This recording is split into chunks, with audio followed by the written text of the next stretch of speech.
Hey guys, it's Daniel, which you probably knew because you're watching this video.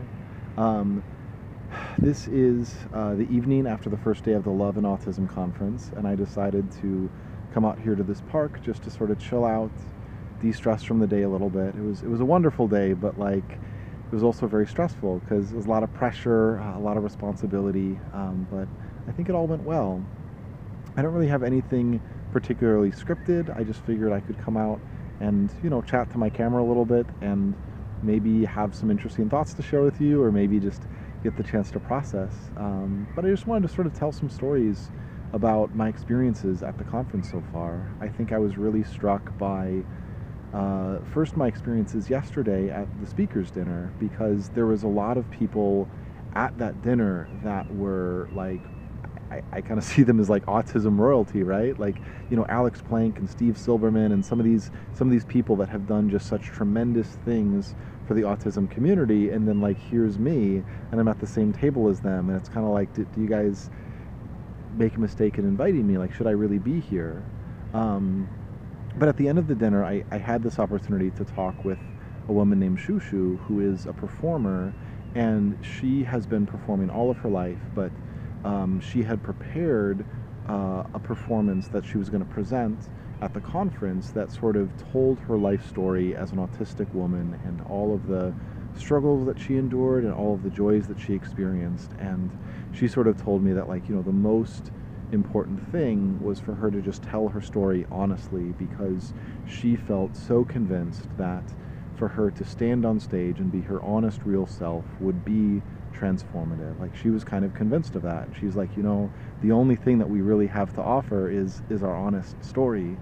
And that made me feel a little bit better. It made me feel like, what, maybe I haven't done all of the things that some of the other people here have done, but I have a story, and if I tell it honestly, and I am honest about the struggles, but I'm also honest about the hopeful parts, then like, maybe there's going to be people in the audience that will resonate with that. And so that's what I did. Like, today I gave my talk on the power of friendship, and I talked about 3 stories of friendships from my life and how those have been transformative for me. And this is sort of a different talk than I've given in the past, because in the past honestly, I'm less vulnerable. Like, I try not to talk about the struggles that I've had as much, or at least, not the struggles that I've had recently. Like, I will sort of talk about what happened in my childhood, because that's a long time ago, but it's much harder for me to talk about what happened, last year or in college or something like that, because that still feels more recent.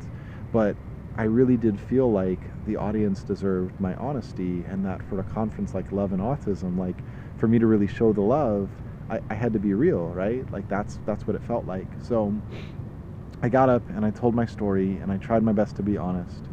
And I think it really did impact people. Like, I had folks coming up to me telling me that there were things in my story that really resonated with them, and that they had hope that they didn't have before, which is just such an incredible thing to hear, that just my story, the things that I've experienced, have the power to give somebody else hope. And it was really cool because my parents came to see me at the conference, and 2 of my cousins that live in town also came to see me. And after my talk, I had a young man with autism come up to me, and he said that he really wanted to make a friend at the conference, but he didn't know how. So there was going to be like these breakout sessions, and I was not planned to do a breakout session, but I asked the conference organizer, like, can I put together some kind of social hour for the young adults that have autism, so people have the chance to make friends? And they said yes. And so I'm like, what did I just sign up for? Like, I don't know what I'm doing.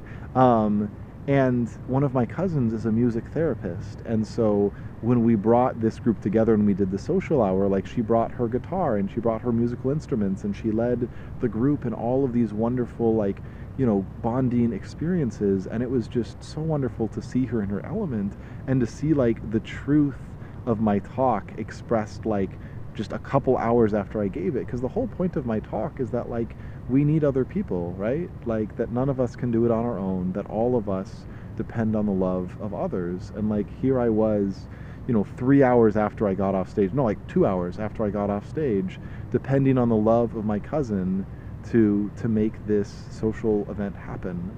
Um, and I think, yeah, I think it's hard for me to come to these kinds of conferences because there's part of me that feels like, I'm a role model. I have this story to tell. I have, I'm an inspiration to people, but there's another part of me that feels like I don't know what I'm doing and I'm an imposter. And if people knew the real me, then, they certainly wouldn't want to listen to me. But I think that all of us feel like that. And honestly, you know, I think the greatest power that I've ever had on somebody else has just been when I've told my story honestly. It's just been when I've said, like, this is what I've experienced. These are the things that are good. These are the things that are bad. This is the stuff that gives me hope. Maybe it'll give you hope too. And I think that honesty is not unique to me. Like, I think that's a choice that anybody can make. So that kind of makes me feel better that my ability to make an impact, like, it's not me. It's not like it's something unique to me that I can really take pride in or that I can feel intimidated by. It's just that I'm choosing to share my story honestly, and when you do that, there's power in that. Like, I watched Shu Shu's presentation. It was the last thing to end the conference, and she told the story of how she had multiple marriages before she eventually found the person that she would fall in love with, and like live the rest of her life with. And it was because she was honest. It was because she told me about the ups and the downs that was able to give me hope about my relationships and maybe finding my person one day. And so I guess, I don't know, it's not like I really want this to have like a message. It's mostly just me doing my own processing. Also, there's a plane. It's very loud, so that's unfortunate. But really, I don't know. I think like storytelling is powerful, and I think that's not something that we realize, that just being honest about what we've experienced. We don't need to be, some celebrity. We don't need to have, some great insight into life. We can just sort of share, like, these are the things that give me hope. Maybe they'll give you hope too. These are the things that I've struggled with. Maybe it'll help you to know that you're not alone. Like, I think fundamentally, that's one of the things that we need the most, is just other people to rally around us and say, I don't have all the answers, but I'm here with you. So that's all I got, Internet. I don't know if any of that makes any sense, but it's honest, so I'm putting it out there, and make of it what you will. Also, I don't know how to turn this